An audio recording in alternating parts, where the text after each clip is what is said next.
தாய் வீடு ஜூலை 2024. பாலஸ்தீன தனியரசு, Norway, Spain, அயர்லாந்தின் அங்கீகாரம், அரசியல் முக்கியத்துவமும் சாத்தியமான விளைவுகளும். எழுதியவர் ரூபன் சிவராஜா. வாசிப்பவர் சாம்பவி. நோர்வே பாலஸ்தீனத்தை தனி நாடாக அங்கீகரித்துள்ளது. இது விடயம் கடந்த பல மாதங்களாக நோர்வே அரசியல் மற்றும் ஊடகங்கள் மட்டத்தில் பேசுபொருளாக இருந்து வந்தது. அதிகாரப்பூர்வ அறிவிப்பு மே 22 வெளிவந்தது. இதற்கு நோர்வே நாடாளுமன்றத்தின் பெரும்பான்மை ஆதரவு முன்னரே கிடைத்திருந்தது. அயர்லாந்து மற்றும் ஸ்பெயின் ஆகியனவும் பாலஸ்தீனத்தை அங்கீகரித்துள்ளன. இஸ்ரேல் இதற்கு எதிர்ப்பு தெரிவித்து இம்மூன்று நாடுகளுக்கான இஸ்ரேல் தூதுவர்களை நாட்டுக்கு திருப்பி அழைத்திருந்தது.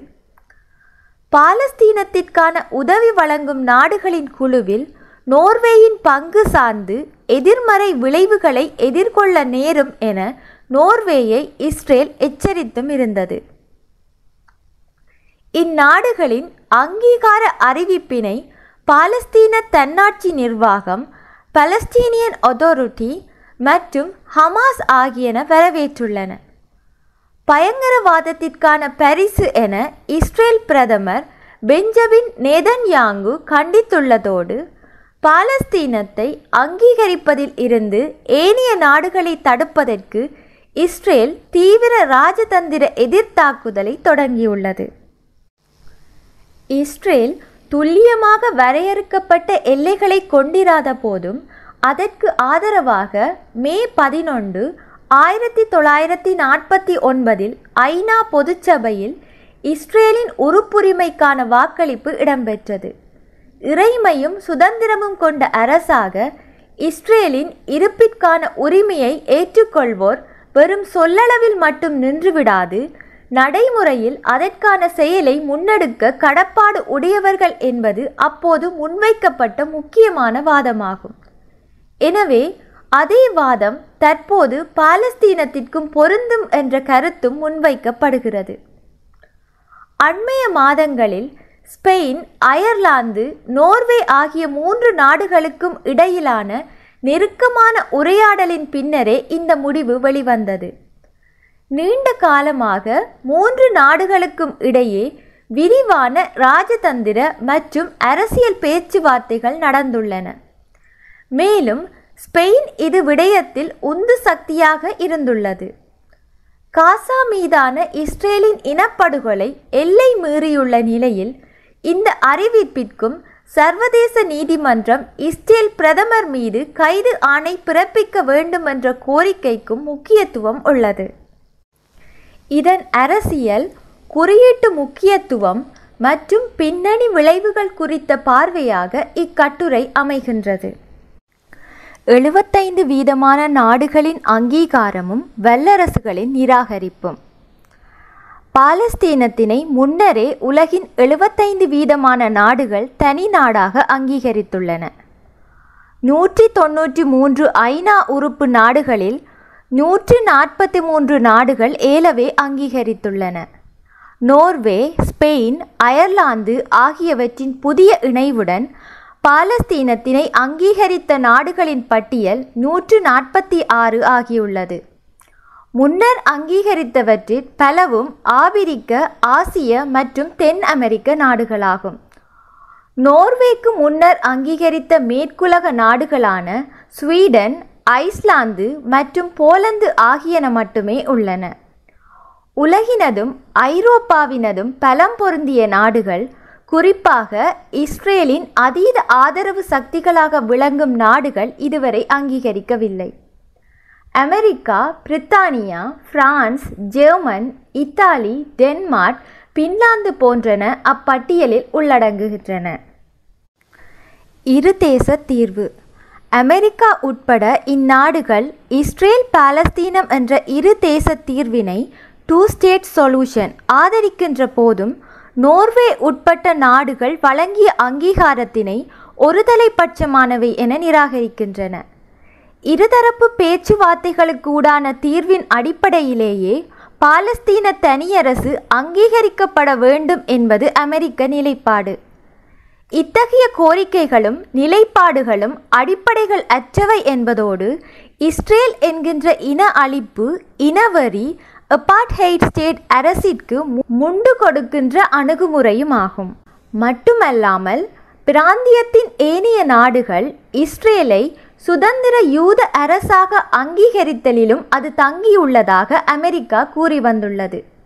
அதாவது மத்திய கிழக்கு பிராந்தியத்தின் சில நாடுகள் இஸ்ரேலின் இருப்பினை ஏற்றுக்கொள்ளவில்லை. ஈரான் போன்றவை இஸ்ரேலினை உலக வரைபடத்திலிருந்து அழிக்க வேண்டுமென கருதுகின்றன. பாலஸ்தீன விடுதலை இயக்கமும் ஆரம்பத்தில் அவ்வாறான கொள்கையினை கொண்டிருந்தது. ஆனால் 30 ஆண்டுகளுக்கு முன்னரே ஒஸ்லோ உடன்படிக்கையில் இஸ்ரேலின் இருப்பினை யாசிர் அரபாத் தலைமையிலான பாலஸ்தீன விடுதலை அமைப்பு அங்கீகரித்து உடன்படிக்கைகளில் கைச்சாத்திட்டிருந்தது. சமாதான தீர்விலும் நம்பிக்கையோடு செயற்பட்டது. ஆனால் ஆரம்பத்திலிருந்தே சமாதான முயற்சிகளுக்கும் பாலஸ்தீன தனி அரச உருவாக்கத்திற்கும் எதிராக தீவிரமாக செயற்பட்டு வந்தது இஸ்ரேல். அதன் மோசமான விளைவுகளே இன்றைய நிலையாக காண முடிகின்றது. சமாதான பேச்சுவார்த்தை மூலம் இரு தேச தீர்வு என்பது 3.5 தசாப்தங்களாக எதுவித நேர்மறை விளைவுகளையும் உருவாக்கவில்லை. அடிப்படையில் அது ஒரு தோற்றுப்போன உத்தி, மூலோபாயம், அணுகுமுறை. ஏன் நோர்வே அங்கீகரிக்கிறது? 2014 சுவீடனும் அதற்கு முன்னர் ஐஸ்லாந்தும் பாலஸ்தீனத்தினை அங்கீகரித்திருந்தன. நோர்வே ஏன் இப்பொழுது அங்கீகரிக்கின்றது என்ற கேள்வி இயல்பாக எழக்கூடியது. முன்னர் அங்கீகாரம் தொடர்பான கேள்விகள் எழுந்த போதெல்லாம் சரியான பொருத்தமான நேரத்திற்காக காத்திருப்பதாக நோர்வே தரப்பில் தெரிவிக்கப்பட்டு வந்தது. காசா மீதான தற்போதைய நிலைமைகள் மீண்டும் நோர்வே அரசியல் ஊடக மட்டங்களில் பாலஸ்தீன தனியரசிற்கான அங்கீகாரம் தொடர்பான விவாதங்களை உருவாக்கியிருந்தன. சில மாதங்களுக்கு முன்னர் நோர்வே நாடாளுமன்றம் பெரும்பான்மை ஆதரவுடன் அங்கீகாரத்திற்கான தீர்மானத்தினை நிறைவேற்றியது.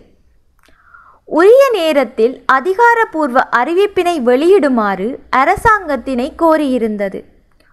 உரிய தருணம் இது என்பதற்கான அரசாங்கத்தின் வாதங்கள் பின்வருவனவாக அமைந்தன. காசாவில் ஏற்பட்டுள்ள பேரழிவுகரமான சூழ்நிலை, பிராந்தியத்தின் நிலவுகின்ற அமைதியின்மை, சர்வதேச அளவில் பாலஸ்தீன குரலை வலுப்படுத்த வேண்டியதன் அவசியம் சார்ந்து ஐநா மட்டத்தில் அதிகரித்துள்ள கருத்து நிலை, சுதந்திர பாலஸ்தீன தனியரசிற்கு ஐரோப்பாவிலும் ஆதரவு பெருகி வருகின்றமை, பிராந்தியத்தில் அமைதியை உருவாக்குவதற்கான அரபு நாடுகளின் தொலைநோக்கு பார்வையை ஆதரிக்க வேண்டிய அவசியம். 1990களில் இணக்கம் காணப்பட்ட ஒஸ்லோ உடன்படிக்கையினை அடுத்து பேச்சுவார்த்தைகள் ஊடான சமாதான தீர்வு எட்டப்பட்ட பின்னரே பாலஸ்தீன தனி நாட்டுக்கான அங்கீகாரம் வழங்கப்பட வேண்டும் என்ற கருத்தினையே நோர்வேயும் கொண்டிருந்தது. ஆனால் அந்த உத்தி விளைவு தாக்கத்தினை கொண்டிருக்கவில்லை. அது தோற்றுப்போன அணுகுமுறை என்பதாக நோர்வேயின் தலைமை அமைச்சர் ஒப்புக்கொண்டுள்ளார். சமாதான முன்னெடுப்பு மற்றும் முரண்பாட்டுக்கான அரசியல் தீர்வு எட்டப்படாத சூழலில் நிலைமைகள் தவறான திசையில் சென்றுள்ளன. இந்நிலை தொடருமானால் பாலஸ்தீனியர்களோ அல்லது இஸ்ரேலியர்களோ தத்தமது வாழ்வை பாதுகாப்புடன் வாழ முடியாது. ஆகவே நாம் புதிதாக சிந்தித்து செயற்பட வேண்டியுள்ளது என தனி அரசுக்கான அங்கீகாரத்தினை நியாயப்படுத்தியுள்ளார் நோர்வேயின் தலைமை அமைச்சர் யுனாஸ் கார் ஸ்டோரர். கூட்டு நகர்வு. நோர்வே, ஸ்பெயின், அயர்லாந்து ஆகிய நாடுகளினது ஒருங்கிணைக்கப்பட்ட நகர்வாக இது கருதப்படுகின்றது. பாலஸ்தீனத்தை தாம் அங்கீகரிப்பதற்கு பன்முகப்பட்ட காரணங்கள் உள்ளன எனவும் நீதி, சமாதானம், நிலைபெறுதன்மை ஆகிய 3 சொற்களுக்குள் அவற்றை உள்ளடக்க முடியும் எனவும் ஸ்பெயின் பிரதமர் பெட்ரோ சாnchez தெரிவித்திருந்தார். பாலஸ்தீனத்திற்கு தனி நாட்டுக்கான சட்டபூர்வ உரிமை உள்ளது என்று கூறியுள்ளார் அயர்லாந்தின் பிரதமர் சைமன் ஹாரிஸ். இது இரு தேச தீர்வுக்கான தெளிவான ஆதரவின் பாற்பட்ட அங்கீகாரம் என்பதோடு இஸ்ரேல் பாலஸ்தீனத்தினதும் அந்நாடுகளின் மக்களுக்கான அமைதி மற்றும் பாதுகாப்பிற்கான ஒரே ஒரு நம்பகமான பாதை என்றும் அவர் மேலும் குறிப்பிட்டுள்ளார். குறுகிய காலத்தில் மேலும் பல நாடுகள் இம்முக்கியமான நடவடிக்கையை மேற்கொள்வதில் தம்மோடு இணையும் என தான் நம்புவதாகவும் அவர் குறிப்பிட்டார். இஸ்ரேல் மீது ஸ்பெயின் கடும் விமர்சனம். பிரதமர் நெதன்யாகு இன்னும் கண்களை மூடிக்கொண்டு மருத்துவமனைகள், பள்ளிகள், வீடுகள் மீது குண்டு வீசுகின்றார். 1 மில்லியனுக்கும் அதிகமான அப்பாவி சிறுவர்கள் மற்றும் சிறுமிகளை தண்டிக்க அவர் இன்னும் பசி, குளிர் மற்றும் அச்சுறுத்தல்களை கருவிகளாக பயன்படுத்துகிறார் என்று ஸ்பெயின் பிரதமர் பெட்ரோ சாnchez விமர்சித்துள்ளார். காசா மீதான இஸ்ரேலின் தாக்குதலை விமர்சிக்கும் போது சாnchez மிகவும் வெளிப்படையாகவும் துணிச்சலாகவும் செயற்படுகின்றார். ஐரோப்பிய தலைவர்களில் அவர் போல் கூர்மையாக இஸ்ரேலை விமர்சிப்பவர்கள் இல்லை எனலாம். 1990களின் பின் யூத குடியேற்றமும் நிலப்பரிப்பும். சர்வதேச சமூகம் பாலஸ்தீன மக்களின் விடுதலை, சமாதான தீர்வு குறித்து நம்பிக்கை கொடுக்கக்கூடிய எந்தவித நடவடிக்கைகளையும் இதுவரை முன்னெடுக்கவில்லை. ஒஸ்லோ உடன்படிக்கைக்கு பிற்பட்ட காலங்களில் யூத குடியேற்றங்கள் எண்ணிக்கை மற்றும் நிலப்பரப்புகளின் அளவு சார்ந்து இரட்டிப்பாக அதிகரித்துள்ளன. மேற்கு கரை பிரதேசங்களில் காசா மீது பல தடவைகள் காலம் 2008, 2009, 2012, 2014, 2022 பாரிய இராணுவ நடவடிக்கைகளை இஸ்ரேல் வலிந்து திட்டமிட்டும் மேற்கொண்டுள்ளது. மனித பேரழிவுகளின் உச்சமாக அக்டோபர் 2023 தொடங்கி இன்று வரை கடல், வான், தரை மார்க்கமாக இஸ்ரேல் கட்டவிழ்த்து விட்டுள்ள போர் 9 மாதங்களாக தொடர்கின்றது. முன்னெடுக்கப்பட்ட பேச்சுவார்த்தைகள், சமாதான முயற்சிகள் என்பன பாலஸ்தீன மக்களை பொறுத்தவரை ஒரு குருட்டுத்தடம். அவர்களது விடுதலை சார்ந்து துளி முன்னேற்றமும் அற்ற பன்மடங்கு அழிவுகளையும் பின்னடைவுகளையுமே ஏற்படுத்தியுள்ளது. அங்கீகார நகர்வும் சாத்தியப்படக்கூடிய விளைவுகளும். நோர்வே உட்பட்ட நாடுகளின் தற்போதைய அங்கீகார நகர்வு இனிவரும் பேச்சுவார்த்தைகளில் பாலஸ்தீன தரப்பின் பேரம் பேசும் வலுவை அதிகரிக்கக்கூடியது. ஹமாஸ், ஃபாதா அமைப்புகள் இடையே முரண்பாடுகளை கடந்து ஒருமைப்பாட்டினை ஏற்படுத்தவும் ஒரு தேசமாக சிந்திக்கவும் செயற்படவுமான உந்துதலையும் நிர்பந்தத்தினையும் கூட வழங்கக்கூடியது. பாலஸ்தீன தரப்பிற்கும் அதற்கு அங்கீகாரம் வழங்கிய இந்நாடுகளுக்கும் இடையில் ஓர் இராஜதந்திர உறவினை வெளிப்படுத்தக்கூடியது. அதேவேளை பாலஸ்தீன தரப்பு மீது இந்நாடுகள் நிபந்தனைகள், அழுத்தங்களை பிரயோகிக்கவும் வழி ஏற்படுத்தக்கூடியது. குறிப்பாக முரண்பட்டும் பிளவுண்டுமுள்ள பாலஸ்தீன தரப்புகள் மத்தியில் ஒருமைப்பாடு சார்ந்த அழுத்தங்களை இந்நாடுகள் பிரயோகிக்க முடியும். அங்கீகாரத்தின் பிற விளைவுகள் என நோக்குமிடத்து பாலஸ்தீனத்திற்கான சர்வதேச ஆதரவை அதிகரிக்கவும் இதன் உந்துதலாக ஏனைய நாடுகளும் அங்கீகரிக்க முன்வரக்கூடும். இந்த அங்கீகாரம் இன்னொரு வகையில் காசா மீதான போரை நிறுத்தவும் பேச்சுவார்த்தைகளை தொடங்கவுமான அழுத்தம் கொடுக்கும் நோக்கத்தினை கொண்டது. ஆனால் இஸ்ரேல் அரசு இத்தகு அழுத்தங்களுக்கு செவிமடுக்குமா என்பது கேள்விக்குரியது. அங்கீகரித்த நாடுகளில் ஸ்பெயினும் அயர்லாந்தும் ஐரோப்பிய ஒன்றிய உறுப்பினர் நாடுகள். ஐரோப்பிய ஒன்றியத்தில் பாலஸ்தீன விவகாரத்தை நிகழ்ச்சி நிரலில் கொண்டு வருவதற்கும் அது உதவக்கூடியது. தற்போது அறிவிக்கப்பட்டுள்ள பாலஸ்தீன தனியரசுக்கான அங்கீகாரம் என்பது இஸ்ரேலினால் ஆக்கிரமிக்கப்பட்டும் யூத குடியேற்றங்களால் பறிக்கப்பட்டதும் வலிந்து இணைக்கப்பட்டதுமான நிலப்பரப்புகள் தவிர்ந்த எஞ்சிய பாலஸ்தீன பிரதேசங்களை குறிப்பன அல்ல. 1967 முன்னரான 6 நாள் போருக்கும் அதில் ஆக்கிரமிக்கப்பட்ட நிலப்பரப்புகளுக்கும் முந்தைய பிரதேசங்கள் எல்லைகளை வரையறையாக கொண்ட பாலஸ்தீனத்தையே நோர்வே, ஸ்பெயின், அயர்லாந்து ஆகியன அங்கீகரித்துள்ளன என்பது முக்கியமானது. நோர்வேயின் நிலைப்பாட்டில் மாற்றம். நோர்வேயின் நிலைப்பாட்டில் ஏற்பட்டுள்ள இன்றைய மாற்றமும் செயலும் குறியீடு அழுத்த கருவி என்பதை தாண்டிய சரியானதும் அவசியமானதுமான நகர்வு அல்லது படிக்கல் என்ற கருத்து நோர்வே அரசியல் மட்டத்தில் நிலவுகின்றது. 1990களில் இஸ்ரேல் பாலஸ்தீனத்திற்கிடையிலான பேச்சுவார்த்தைகள் தான் நோர்வேயின் சமாதான அனுசரணை முன்னெடுப்புகளின் ஆரம்ப புள்ளியும் அடையாளமும் ஆகும். அந்த முயற்சியின் படுதோல்விக்கும் மனித பேரழிவை எதிர்கொண்டுள்ள பாலஸ்தீன மக்களின் இன்றைய நிலைக்குமான பொறுப்பு நோர்வேக்கும் உள்ளது. அதனை நிவர்த்தி செய்யவும் பரிகார நீதியை நிலைநாட்டும் முதற்படியாகவும் நோர்வேயின் தற்போதைய அணுகுமுறையினை கருத முடியும். அதாவது தவறை திருத்தி கணக்கினை சரி செய்யும் முயற்சி சார்ந்த அணுகுமுறையாகவும் அதனை சித்தரிக்க முடியும். 2011 ஐநாவில் அவதானிப்பாளர் அந்தஸ்தினை பாலஸ்தீனம் பெற்றபோது நோர்வே அதற்கு ஆதரவாக வாக்களித்தது. அதிலிருந்து பாலஸ்தீனத்திற்கான முழு அங்கீகாரத்திற்கான பாதை நோக்கி நோர்வே அரசு ஏலவே பல நடவடிக்கைகளை முன்னெடுக்க தொடங்கியிருந்தது.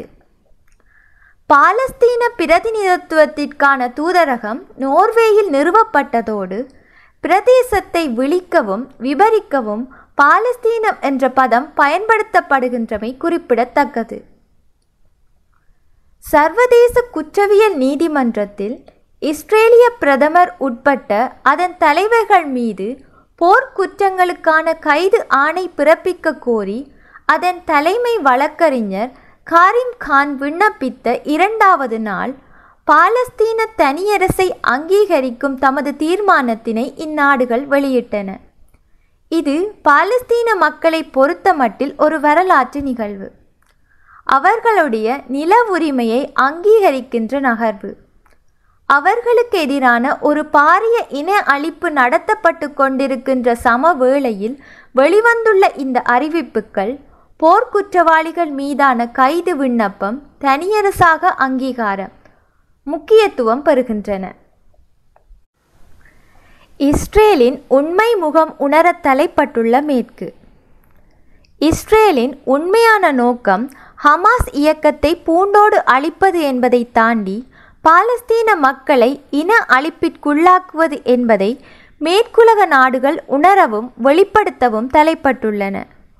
நோர்வே உட்பட்ட இம்மூன்று நாடுகளின் தீர்மானம் சவுதி அரேபியா தலைமையில் அரபு நாடுகள் முன்னெடுக்கின்ற சமாதான திட்டத்தினை வெளிப்படுத்தும் நோக்கம் கொண்டதாகவும் தகவல்கள் கூறுகின்றன. தன் மீதான விமர்சனங்களை யூத எதிர்ப்பு வாதமாக ஆன்டிசெமிட்டிசம் இஸ்ரேல் மடை திருப்பி வருவதொன்றும் புதியதல்ல. இப்பொழுதும் அதனையே அது செய்கின்றது. பாலஸ்தீன தனியரசு தொடர்பான எந்த ஒரு விடயத்தினையும் கொள்கை ரீதியாக அல்லது மத நிலைப்பட்டு இஸ்ரேல் எதிர்த்து வந்திருக்கின்றது. அதன் அரச கொள்கையில் ஒரு வகையான மதவாதமே கோலோச்சுகின்றது. இத்தகைய அழுத்தங்களுக்கு மத்தியிலும் காசா மீதான போரை மிக உக்கிரமாக நடத்தி வருகின்றது இஸ்ரேல். ஐநா உயர்நீதிமன்றம் காசாவின் வடபகுதி நகரமான ரஃபாவில் இஸ்ரேல் முன்னெடுத்து வரும் மோசமான தாக்குதல்களை நிறுத்துமாறு கோரியிருந்தது. உலகின் உச்ச நீதிமன்றம் ஒன்றின் கோரிக்கைக்கே செவிமடுக்கவில்லை இஸ்ரேல். எரிந்த கூடார எச்சங்களிலிருந்து குழந்தைகளை பாலஸ்தீனர்கள் இழுத்தெடுக்கும் பேரழிவு காட்சிகளின் ஒளிப்படங்கள் சமூக ஊடகங்களில் பரவலாக பகிரப்பட்டன. கடும் போக்கும் பொறுப்பற்ற நிலையும். நோர்வேயின் இடதுசாரி நாளிதழான கிளஸ்ஸகம்பன் 23/5/24 வரலாற்று முக்கியத்துவம் மிக்க மாற்றம் என்ற தலைப்பில் எழுதிய ஆசிரியர் தலையங்கத்தில் குறிப்பிட்ட விடயத்தை இங்கு பகிர்வது பொருத்தமாகும். பாலஸ்தீனம் தொடர்பான நோர்வே அரசியல் நிலைப்பாட்டில் ஏற்பட்டுள்ள மாற்றமானது இஸ்ரேலிய அரசியலில் எழுச்சி பெற்றுள்ள தீவிர வலதுசாரி போக்கினால் தூண்டப்பட்டதாகும். இன்றைய இஸ்ரேலிய அரசாங்கத்திற்கு பாலஸ்தீனியர்களின் உயிர்கள், சர்வதேச சட்டம் மற்றும் சர்வதேச உறவுகள் மீது எவ்வித மதிப்பும் இல்லை. இஸ்ரேலிய அரசாங்கம் தொடர்ந்து தீவிர வன்முறையை தூண்டிவிட்டு அமைதியின்மை மற்றும் மோதலை உண்டு பண்ணும் நோக்குடன் சர்ச்சைக்குரிய பகுதிகளை திட்டமிட்டு அணுகுகின்றனர். உதாரணமாக 22/5/24 அன்று இஸ்ரேலிய பாதுகாப்பு அமைச்சர் இட்டமார் பென் கிவிர் ஜெருசலேமில் உள்ள அல் அக்ஸா மசூதிக்கு விஜயம் செய்தார். பாலஸ்தீனத்தை அங்கீகரித்ததற்கான பதிலடி இந்த விஜயம் என்று அவராகவே கூறினார். பாலஸ்தீனத்தை அங்கீகரிக்கும் ஒவ்வொரு புதிய நாட்டிற்கும் பதிலடியாக மேற்கு கரையில் ஒரு புதிய ஜூத குடியேற்றத்தை தாம் உருவாக்கப் போவதாக நிதி அமைச்சர் பெசலல் ஸ்மோட்ரிச் தெரிவித்துள்ளார். இவை கடும் போக்கும் பொறுப்பற்ற நிலையினையும் வெளிப்படுத்தும் கூற்றுக்களுமாகும் என அதில் குறிப்பிடப்பட்டுள்ளது. பாலஸ்தீனத்தை ஒன்றோ அல்லது பல நாடுகளோ அங்கீகரிப்பதால் நேரடியான பாரிய மாற்றங்கள் ஏதும் நிகழ்ந்துவிடப் போவதில்லை. ஆனால் பாலஸ்தீனத்திற்கு அங்கீகாரம் வழங்குவதற்கான சர்வதேச சமூகத்தின் ஒவ்வொரு நடவடிக்கையும் பேச்சுவார்த்தை அல்லது வேறெந்த நியமனப்பட்ட உலக நாடுகளின் கட்டமைப்புகளிலும் அதன் ராஜதந்திரிகளுக்கு கூடுதல் அதிகாரத்தையும் செல்வாக்கினையும் அளிக்க வழிகோலுகிறது. பாலஸ்தீனம் ஒரு சுதந்திர நாடாக இருதரப்பு ஒப்பந்தங்களில் நுழைவதற்கும் இத்தகைய அங்கீகாரம் பங்களிக்க கூடியது. 2012ஆம் ஆண்டு முதல் ஐநா பொதுச்சபையில் உறுப்பினர் அல்லாத அவதானிப்பு நாடாக பாலஸ்தீனம் அங்கீகாரம் பெற்றுள்ளது. அந்த அங்கீகாரம் அதன் பிரதிநிதிகள் அவையில் உரையாற்ற அனுமதிக்கிறது. 2015ஆம் ஆண்டு சர்வதேச குற்றவியல் நீதிமன்றத்தில் தன் அங்கத்துவத்தை பெற்றுக்கொண்டது.